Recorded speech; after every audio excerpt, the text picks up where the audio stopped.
Hi, welcome to Honors Geometry Chapter 2 Proofs. I'm Kelly Anderson. I'm Sarah Simmons. I'm Zach Paget. And I'm Yasha. In this first proof, we're trying to prove that these two segments add up to segment AC, and we are given this. So we'll start off by saying reason 1 and statement 1 are both given. In other words, we are claiming this information in that step. All right, step number 2. One of our strategies is to use the given. So since those segments are given to be congruent to each other, we're going to convert them to say that the lengths of those segments are equal to each other. And that is the definition of congruent segments. What this is going to allow us to do is actually use those segments to add them and do other things with them. Once they're congruent, there's not a lot we can do with them. Statement number 3, we're going to use our other strategy. I'm looking at the proof statement now, and I want to try to keep this proof statement in mind. I want to have two segments that add up together to make up segment AC. Well, these two don't make up segment AC, but if I look on the drawing, I see that AB and BC together make up segment AC. So keeping that in mind, I'm going to say this statement, that AB plus BC is equal to AC, and our reason for that is the segment addition postulate. The two small segments make up the big one. Number 4, now I'm going to combine these together, noticing that since AB is equal to EF, I can take this EF and plug it in for that AB since they're equal to each other. So statement number 4 is going to be to say that EF plus BC is equal to AC. The reason for that is a substitution. We substituted that fact in there.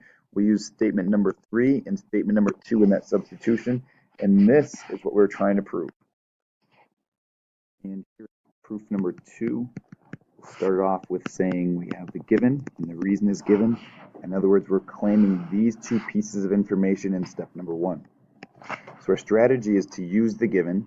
1 equals 3 doesn't really give us any action to use, but when we're told that AD is the angle bisector of angle BAC, I can look over here and realize that means that measure of angle 1 is equal to the measure of angle 2, and that reason is the definition of angle bisector.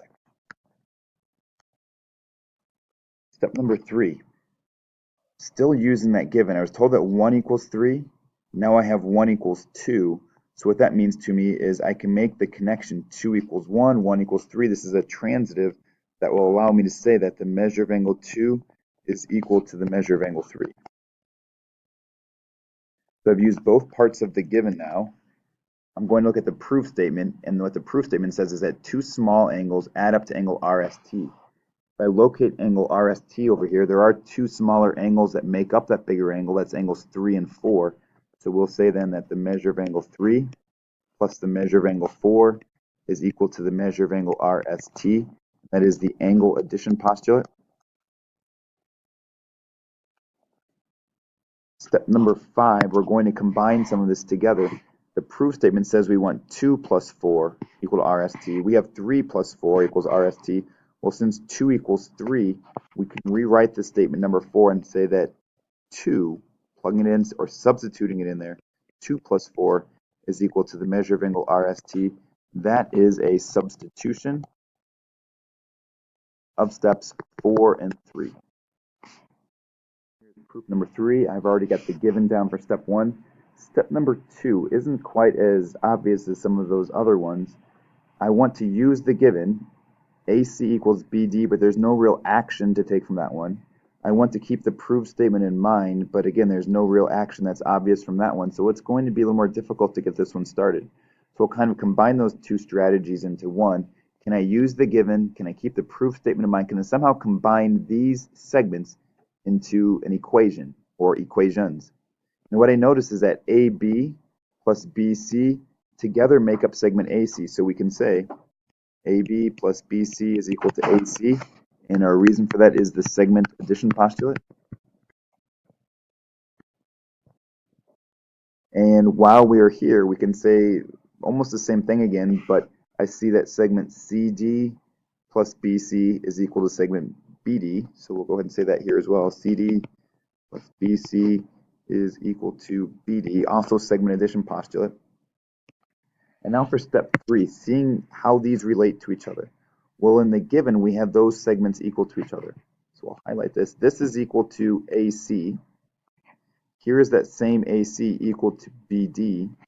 Here's that same BD equal to this expression.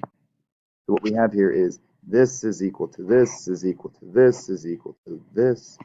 So I can say AB plus BC is equal to CD plus BC. And this is a transitive. We didn't substitute a fact into another expression. We just traveled through the equal signs to get to this part. I'm looking at that proof statement. I want AB equal to CD, and I'm close to having that. The problem is that on both sides of the equation, there still is that BC. So in step number 4, we will say that BC is equal to itself. It's an obvious reason. It's not obvious why we want to say it necessarily, but the obvious reason is what we call reflexive. And then for number 5, we're going to take statement number 3 and subtract away from it statement number 4. So on the left sides, if we take this minus BC, we would get AB. And on the right, if we took this minus BC, we have CD. That reason is subtraction. We subtracted step 3 minus step 4, so put those in parentheses. We were trying to prove these segments equal, and now we have it. Here is proof number 4. We already have the given. Step number 2. The given doesn't really give me any action to use, so I'll drop down to the proof statement and see if I can come up with something that somewhat resembles this. I want to get that 2 plus 3 equals 180. If I look at them, they're not even adjacent to each other. I don't see a main connection, but can I find something else that can get me somewhat close to that? I notice that these two angles form a linear pair, so they're going to be supplements or add up to 180 degrees. So I'm going to start in that direction.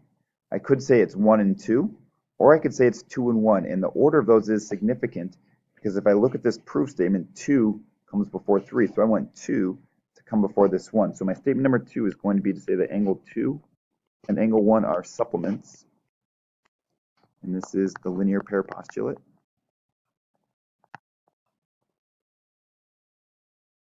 Number 3, since they're supplements, then we can make up the equation measure of angle 2 plus measure of angle 1 equals 180 degrees.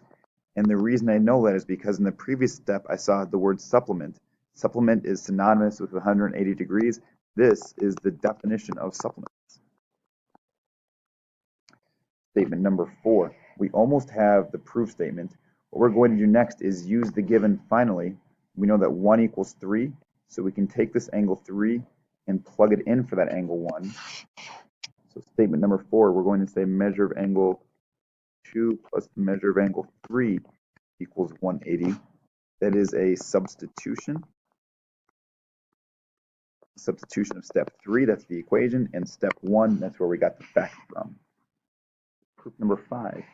We'll use the given. AB is perpendicular to CD. So if I see those, I have some right angles formed there. I'm going to look at the proof statement. It never mentions angle 2. So what I'm going to say is that angle 1 is a right angle. And the reason for that is definition of perpendicular. Also in the given, we're told that segment AB is perpendicular to segment BE. So if I look at those over here, that allows me to say in this same step, because it's the same reason, the angle 3 is a right angle. Step number 3, once I see the angle 1 is a right angle, then I can jump to a number. Measure of angle 1 equals 90 degrees. Likewise, measure of angle 3 equals 90 degrees. And the reason for that is the definition of a right angle. Right angle means it is 90 degrees. Step number 4, I'm going to take those equations and add them together. So if I add the left sides together, that's measure of angle 1 plus measure of angle 3. On the right side, we have 90 degrees plus 90 degrees. And that is just the addition property. We added those equations together. And only at step 3, we added all that together there. One more step, step number 5. We'll say that 1 plus 3 equals 180 degrees. We know that because 90 plus 90 is 180. That's just simplifying things. And that is what we're trying to prove. Proof number 6. We use the given that AB is perpendicular to CD. Then we can say that these are 4 right angles. If we look at the proof statement, one of the angles being mentioned is angle CFB. So I'm going to say that angle CFB is a right angle. And the reason for that is because of the perpendicular. This is the definition of perpendicular. See that this equation that we're trying to prove has a number of 200 degrees in it, so then we can say that the measure of angle CFB is equal to 90 degrees. The reason we can say that's 90 degrees is because that is the definition of a right angle.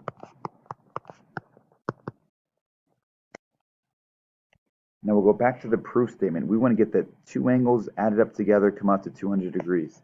What we're going to use is this equation where we have CFB equal 90 degrees and this equation where FBE is equal to 100 degrees. And we're going to add the left sides together, which will give us the measure of angle CFB plus the measure of angle FBE.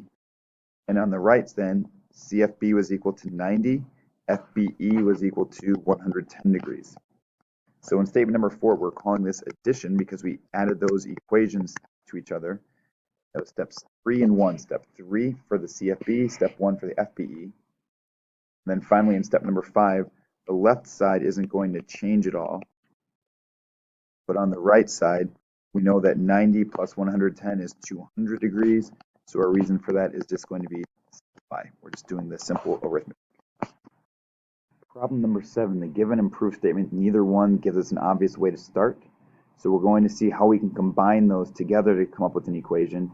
And what I notice is that some of these segments are overlapping. So I'm going to say that MI plus IL is equal to ML. MI and ML are both mentioned up here in the given and proof statements. And in the same step, we're also going to say that LK plus IL is equal to IK, also mentioned up here. We talked about segment IL before, so we're giving it its same name. And the reason for this is the segment addition postulate. Number 3, I'm going to look at this equation and change it by a little bit. Since MI is equal to LK, I'm going to use that fact and plug it in. It's then part of an expression, so when we plug LK in over here, it'll be written as LK plus IL is equal to ML. That is a substitution of steps 1 and 2. Next, I notice that ML is equal to this expression, which is exactly the same expression we have right there, equal to IK. When we combine all those together, this is equal to this, which is right here equal to that. I can then say that ML is equal to IK. That is a transitive. We didn't alter any equations. We just said this was equal to this was equal to this. Final step 5, we almost have what we want. We're just going to change it to congruent. So segment ML is congruent to segment IK. And the reason for that is definition of congruent segments. And that's what we wanted. Final proof, proof number 8. Start with the given. MR is the angle bisector of angle BMO. What that means is that the measure of angle 1 is equal to the measure of angle 2, the reason being definition of angle bisector. Still in the given, ML is the angle bisector of angle OMY, which means that the measure of angle 3 is equal to the measure of angle 4 for the same reason. So we've used the given. Now as we look at the proof statement, we want two angles together that add up to angle LMR. If I look on the drawing, here is LMR. And what I see are that these two angles, 2 and 3, add up to that. So we'll say the measure of angle 2 plus the measure of angle 3 equals the measure of angle LMR. And that is the angle addition postulate. Two smaller angles make up the bigger angle. And the reason why I chose this order is because now we can take out angle 2 and plug angle 1 in for it. Likewise, we can take out angle 3 and plug angle 4 in for it. So this next step will be to say that measure of angle 1 plus the measure of angle 4 is equal to the measure of angle LMR. That is a substitution of step 3, where we got the original equation from, and step 2 is where the facts were at, where those are equal to each other. And that's the end of our proof.